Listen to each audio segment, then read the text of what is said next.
Scene 1, a village in Africa. Can you imagine living in a world without stories? Long ago, there was such a time.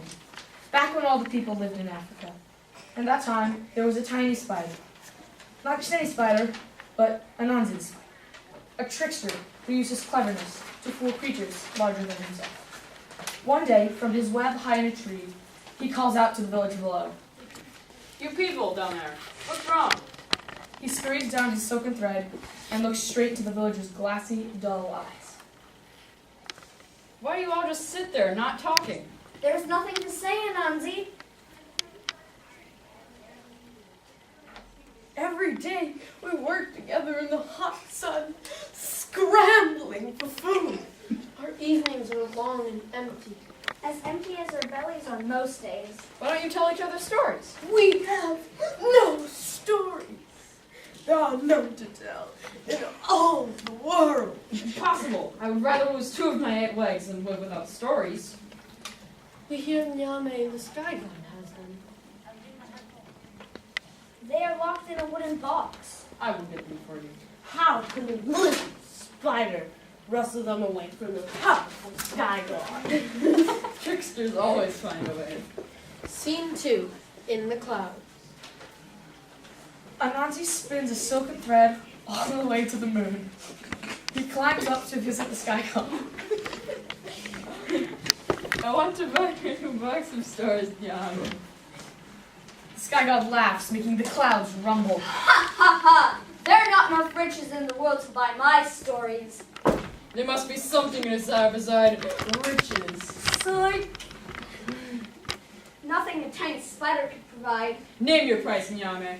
Nyame thinks for a moment. All right, Anansi, bring me Nini the python, Osiba the leopard, Mubora the hornets, and Motawi the invisible fairy. How? They are the most deadly creatures in our land. If you do not pay the price, Anansi, I will keep my box of stories. Oh no, I will pay, and when I do, I will be sure to carve my name on that box. Scene 3, in the jungle. Anansi slides down the silken thread to his home and his wife, Aso. They devise a plan to capture Onini, the python that can swallow a goat. Later, they walk through the jungle, arguing loudly. I tell you, Aso, Anini is larger than this bamboo stick. And I say Nini is shorter. The enormous snake slithers off a branch. Why are you shouting my name? I should eat you for breakfast, just to silence you. It is my wife, Great Python. She says you are shorter than this puny stick, if you know what it is. Toss it on the ground. I will show you. Onini lies alongside the stick. See, I am much longer. No, your head and tail still do not reach the ends. It is your coils, Anini, that make you seem shorter. Let me bind you to the stick with my silken thread. Ah, yes, Anini. Now that you are straight, you are longer. You are also my captive. Anansi, you fooled me. Anansi carries the python up the silken thread to the sky god.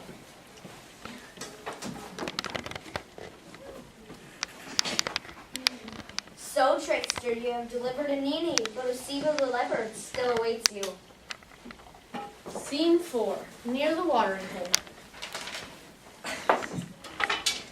Anansi calls the villagers together to help him capture Osibo. He's the most dangerous creature in the jungle, teeth as sharp as spears. You must dig a hole at the place where the leopard drinks, then cover it with branches. Sure enough, when Osibo appears, he falls into the hole.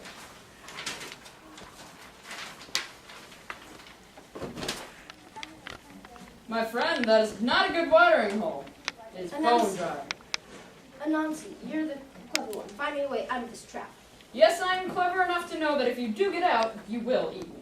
I promise on my many spots, I will not. Just get me out however you can. However, as you wish. Anansi has the villagers attach one end of silken thread to the top of a willow tree. Then, they bend the tree down, and Anansi ties the other end of the thread to Osibo's tail. When the villagers let go of the willow tree, it snaps back up, flinging the leopard with it. Osibo is spinning around that tree. And with every turn, Anansi story wraps him up like a cocoon. Anansi carries the thrashing leopard up his silken thread to the sky god.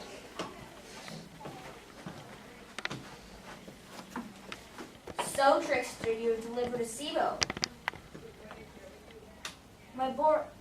Sibo, but Mabor of the Hornets still awaits you. Scene 5. Deep in the forest.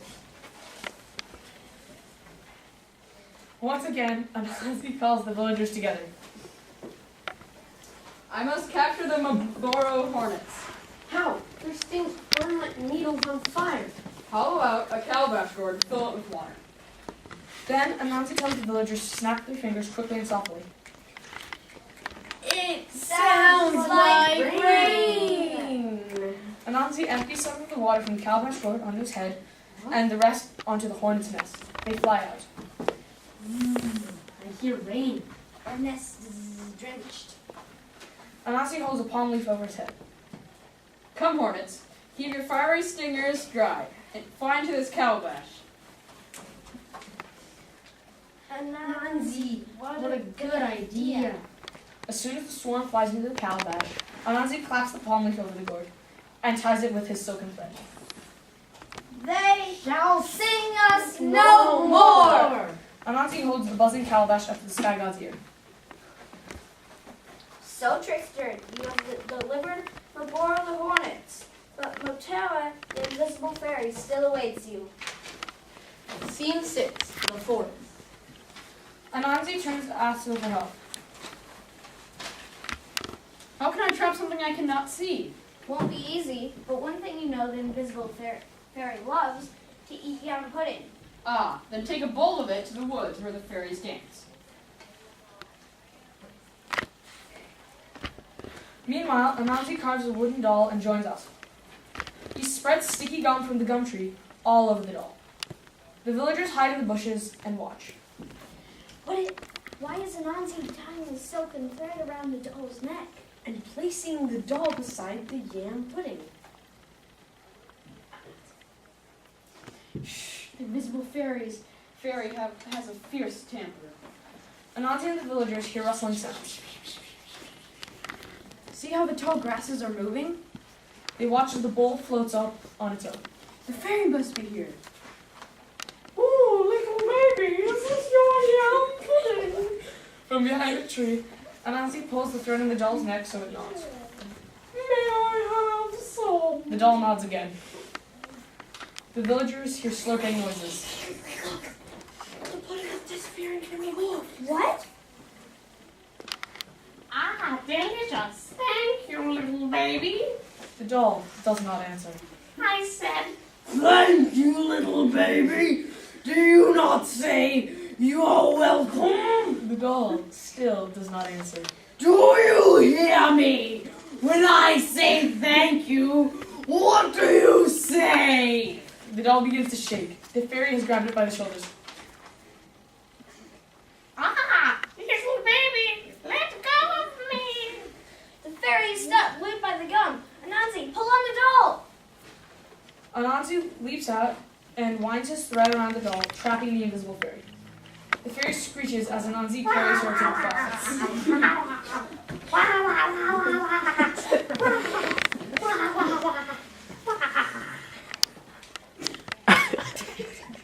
Scene 7. In the clouds. The sky god bows to Anansi. For your cunning, you, a tiny spider, have delivered all that I have asked. The sky god presents Anansi with a beautiful wooden box. I see how you have carved my name on it. From now on, what is within shall be known as Anansi's stories. Anansi opens the box and flings the stories to the four winds. Now, winds, carry my stories to the people of the earth. On Earth, people catch them and tell them again and again. Their evenings are no longer dull now that the stories belong to the world. So the next time you hear one, be sure to thank our little spider, Anansi.